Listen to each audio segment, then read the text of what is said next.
안녕하세요. 말씀을 품고 말씀을 살아내는 바이블 1189 19째 날, 오늘은 창세기 19장입니다.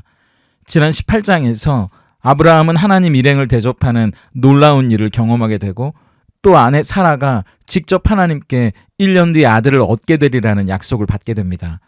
물론 사라도 아브라함처럼 믿지 못할 이야기에 자기도 모르게 실소를 터뜨리지만, 우리는 하나님이 들려주신 말씀대로 그들이 아들 이삭을 안게 되리라는 걸 알고 있죠. 이어서 대접을 받고 난 하나님의 일행은 소돔으로 떠나게 되는데요. 아브라함도 소돔에 대한 소문은 들었겠죠. 그래서 뭔가 큰일이 있을 걸 직감했는지 소돔의 멸망 앞에서 6번이나 그 심판을 돌이켜 주실 수는 없는지, 소돔을 용서해 주실 수는 없는지 하나님께 부탁합니다. 물론 하나님은 멸망과 심판이 목적이 아니기 때문에 단 10명의 의인만 있어도 소돔은 심판을 받지 않을 거라고 약속해 주십니다. 오늘 이어지는 19장은 소돔에 도착한 두 천사가 롯의 집에 머물면서 소돔이 얼마나 패역하고 악한 도시였는지를 보게 됩니다. 성적으로 음란하고 문란한 도시였기 때문에 낯선 나그네였던 천사들이 사람들에게 난감한 상황에 처하게 되질 않나. 또 그걸 무마하기 위해 롯은 자기 딸을 사람들에게 내어주려고 하지 않나. 정말 이해할 수 없는 상황들이 계속 이어집니다. 의인 10명만 있어도 심판을 면할 거라는 하나님의 약속이 무색할 정도로 우리도 모르게 이 도시는 정말 안 되겠구나, 이런 생각이 드는 거죠. 다행히 롯은 천사들과 함께 소돔을 빠져나오게 되기는 하지만 그 와중에 사위들은 소돔이 심판을 받을 거라는 말을 농담으로 듣고, 또 롯의 아내는 어떤 미련이 남았는지 뒤를 돌아보지 말라는 천사의 말을 어기고 뒤를 돌아봤다가 소금 기둥으로 변하는 비극이 벌어지기도 합니다. 결국 소돔과 고모라는 하늘에서 내리는 불로 심판을 받고, 겨우 빠져나온 롯과 두 딸의 이야기는 대를 이어나가기 위해 아버지와 딸이 동참하는 등 그야말로 안타까운 사건들이 이어지면서 롯의 이야기는 이제 성경에서 사라지는 것으로 19장이 마무리됩니다. 19장은 아브라함의 집을 떠난 두 천사가 소돔에 도착하는 장면으로 시작하는데요. 롯도 아브라함처럼 두 천사를 보고 맞이하면서 자기 집으로 가자고 그들을 이끌고 갑니다. 그런데 1절을 한번 보세요. 저녁 때에 그 두 천사가 소돔에 이르니 마침 롯이 소돔 성문에 앉아 있다가 그들을 보고 일어나 영접하고 땅에 엎드려 절하매. 여기 보면 천사가 소돔에 도착했다는 것보다 롯이 소돔에서 어떤 생활을 했는지 추측할 수 있는 표현이 나오거든요. 왜 우리도 옛날 마을 어귀에 보면 큰 나무 아래 평상에 어르신들이 앉아 계신 장면을 보게 되잖아요. 그 자리는 아무나 못 앉는 거거든요. 마찬가지입니다. 그 당시 성문이라고 하면 성의 관리들을 비롯해서 여러 사람들이 사물을 처리하거나 중요한 일들을 의논하는 장소였답니다. 사람들의 시선을 한 몸에 받는 성문에 앉아 있었다는 건 그만큼 롯이 권위와 지위를 가졌다는 말이어서 어엿한 소돔의 시민을 넘어 유력한 사람이 됐다는 걸 우리에게 보여주는 거죠. 그런데 보세요. 어제 18장에서 우리는 아직도 아브라함은 광야에 장막을 치고 살아가는 걸 봤잖아요. 그런데 롯은 어느 정도 성공을 이룬 것처럼 보입니다. 그런데 우리 마음이 괜히 불안한 이유가 뭘까요? 우리 마음에 떠오르는 질문 하나 때문인데요. 과연 롯은 하나님을 향한 신앙을 잘 지키고 있는 걸까? 세상 속에서 성공하기 위해 나름 힘겹게 열심히 살면서 소돔, 그 세상에 물들어 버린 건 아닐까? 그거잖아요. 우리는 여기서 소돔과 같은 세상 속에서 살아가기 위해 날마다 스스로를 점검하며 살아가야 한다는 걸 알게 됩니다. 저는 19장을 보면서 소돔이 얼마나 패역한 도시였고 성적으로 문란한 도시였나를 가지고 귀중한 시간을 보내고 싶지는 않아요. 우리가 창세기를 보고 있지만 아담의 타락 이후에 벌써 수천 년이 지났는데 사람들의 삶은 똑같습니다. 노아의 홍수 때와 별로 다를 바가 없습니다. 그럼 지금 우리가 살고 있는 시대는요?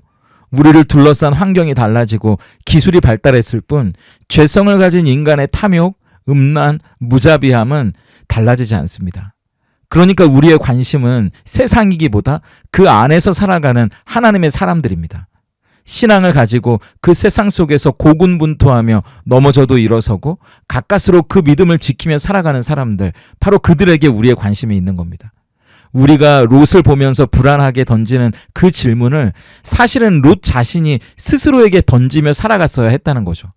중요한 건 롯이 성공하느냐 성공하지 못하느냐가 아니라 그 믿음을 지키느냐 그렇지 못하냐의 싸움. 우리의 관심, 아니 하나님의 관심은 거기에 있기 때문입니다. 우리도 소돔 같은 세상을 살고 있는데 그런 의미에서 29장은 우리들이 스스로를 점검하기 위해 어떤 질문을 던져가야 할지 세 가지 기준을 우리에게 보여줍니다. 첫째, 나에게 하나님의 은혜가 있는가입니다. 3절을 보세요. 롯이 간청함에 그제서야 돌이켜 그 집으로 들어오는지라 롯이 그들을 위하여 식탁을 베풀고 무교봉을 구우니 그들이 먹으니라. 거의 대부분의 학자들은 18장에서 이들을 환대했던 아브라함의 대접과 롯의 대접이 다른 걸 지적하거든요. 여러분, 무교병은 이스라엘 사람들이 광야에서 먹었던 빵이에요. 생각지도 못한 손님이 찾아와서 시간이 없을 때 겨우 밀가루만 반죽해서 내놓는 음식이 무교병입니다. 별로 맛이 없어요. 소돔 물가가 비쌌나? 롯이 가난했나 싶지만 그렇지 않습니다. 롯의 마음이 인색해졌다는 걸 이야기하는 거예요. 아브라함의 마음과는 이미 다릅니다. 대접을 받아보면 여러분도 아시잖아요. 찬이 문제가 아니라 그 사람의 마음이 느껴지는 거거든요.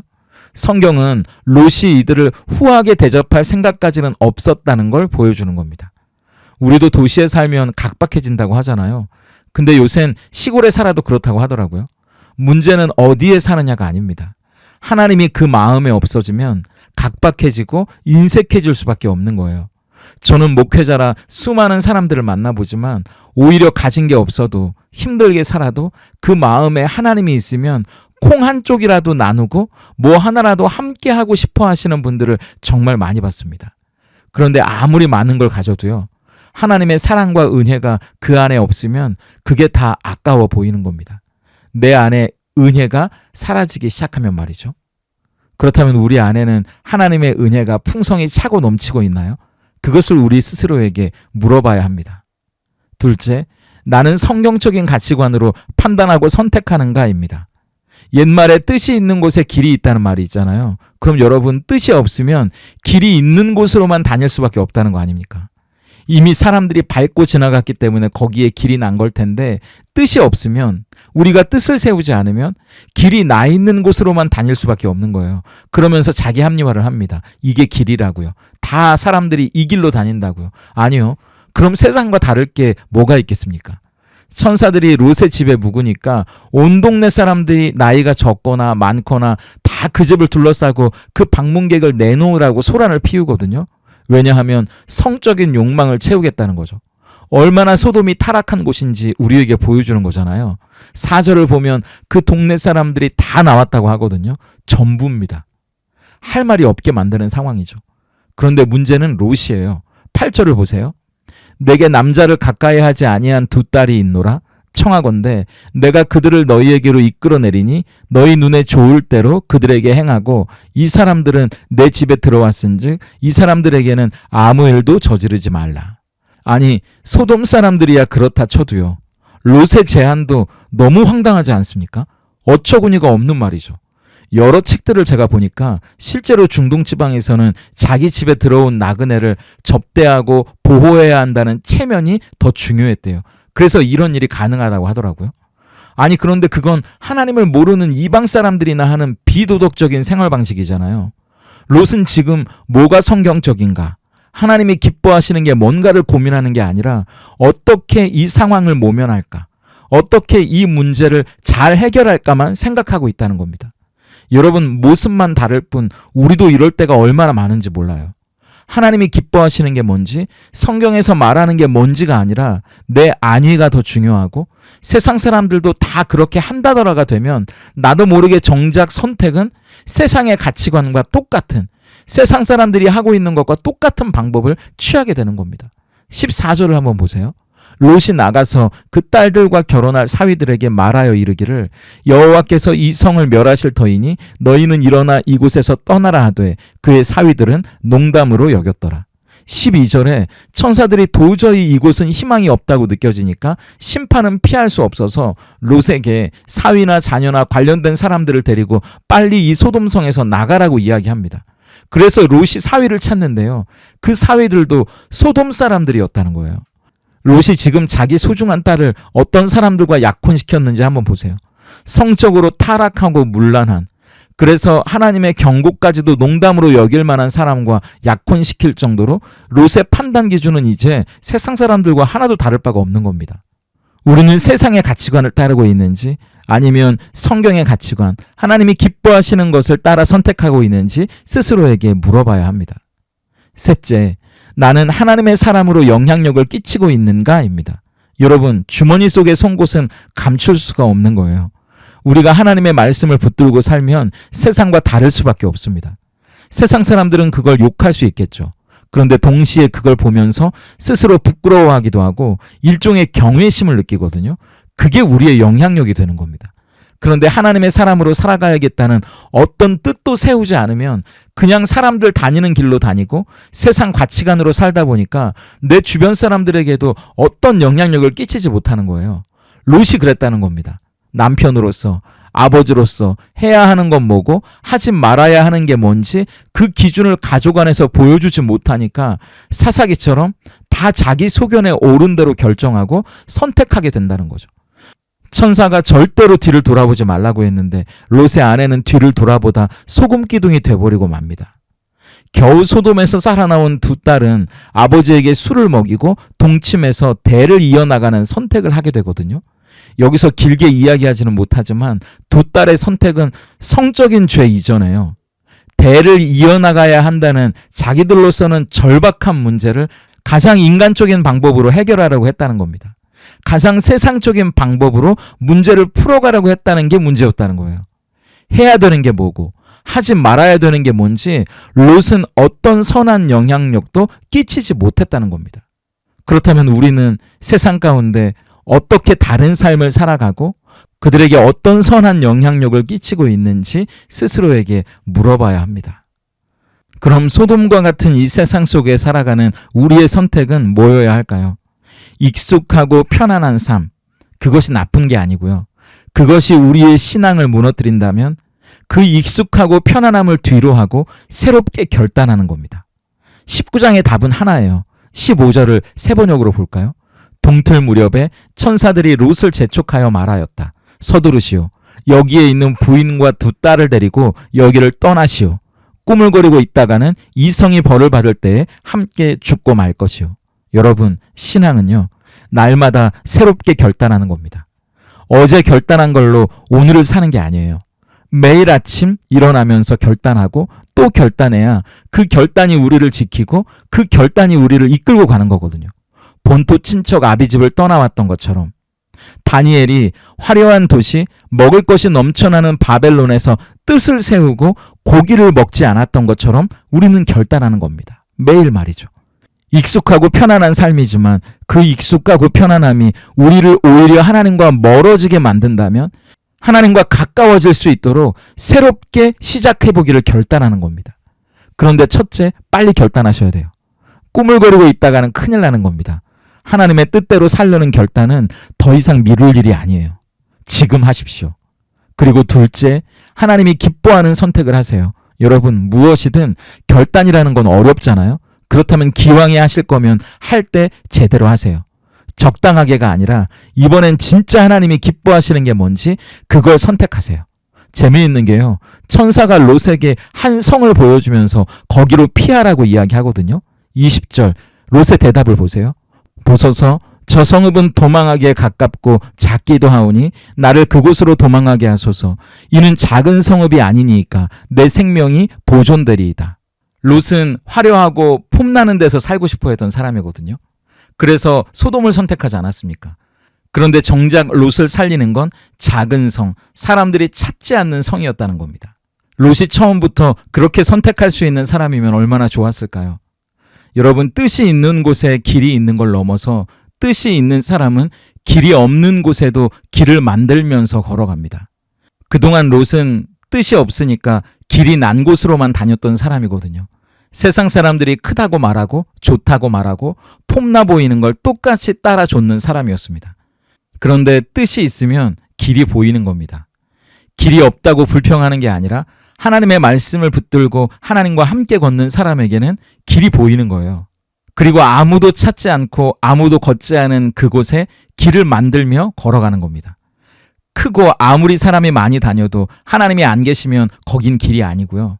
작고 사람들이 찾지 않는 길 같아도 하나님이 계시면 거기가 길인 거 아닙니까? 작고 초라해 보여도 우리 주님의 십자가야말로 저 화려한 그 어떤 성공보다도 우리를 살리는 구원의 길이 됐던 것처럼 말이죠.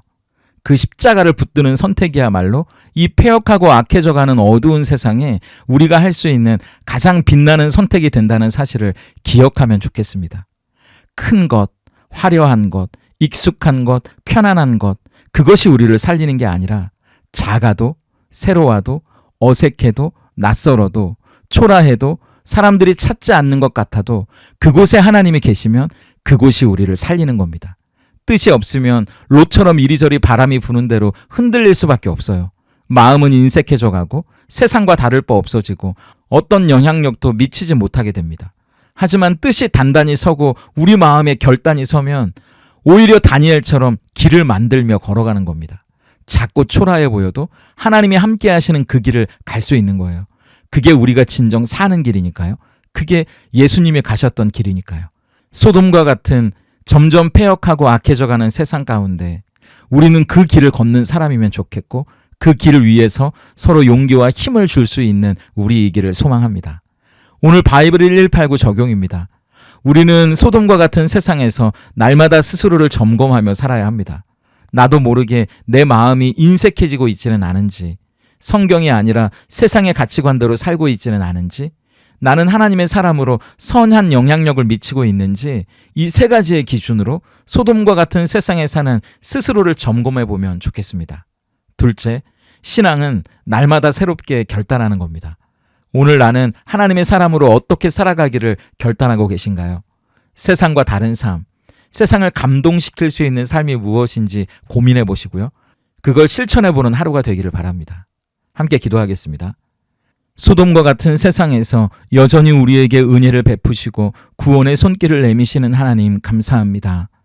폐역하고 악해져만 가는 세상만 탓하기보다 우리 스스로가 하나님의 사람으로 살아가고 있는지 점검하며 살아가는 하루이길 소망합니다.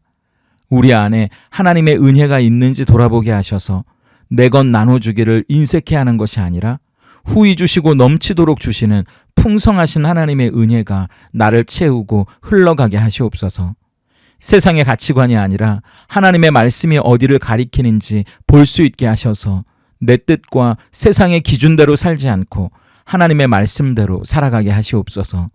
그리하여 세상과 다른, 세상이 경외하는 선한 영향력이 우리에게 있기를 원하오니 세상과 달라지는 것을 두려워하지 않게 하시고 오히려 하나님께 멀어질까를 두려워하는 우리에게 하시옵소서. 하나님이 함께 하신다면 높은 산이나 거친 들도 하나님의 나라이오니 익숙하고 편안한 삶이 아니더라도 기꺼이 하나님과 함께 걷는 좁고 협착한 길이더라도 그 길이야말로 우리를 살리는 길임을 믿고 기쁘게 믿음의 길을 걸어가게 하시옵소서. 예수님의 이름으로 기도드립니다.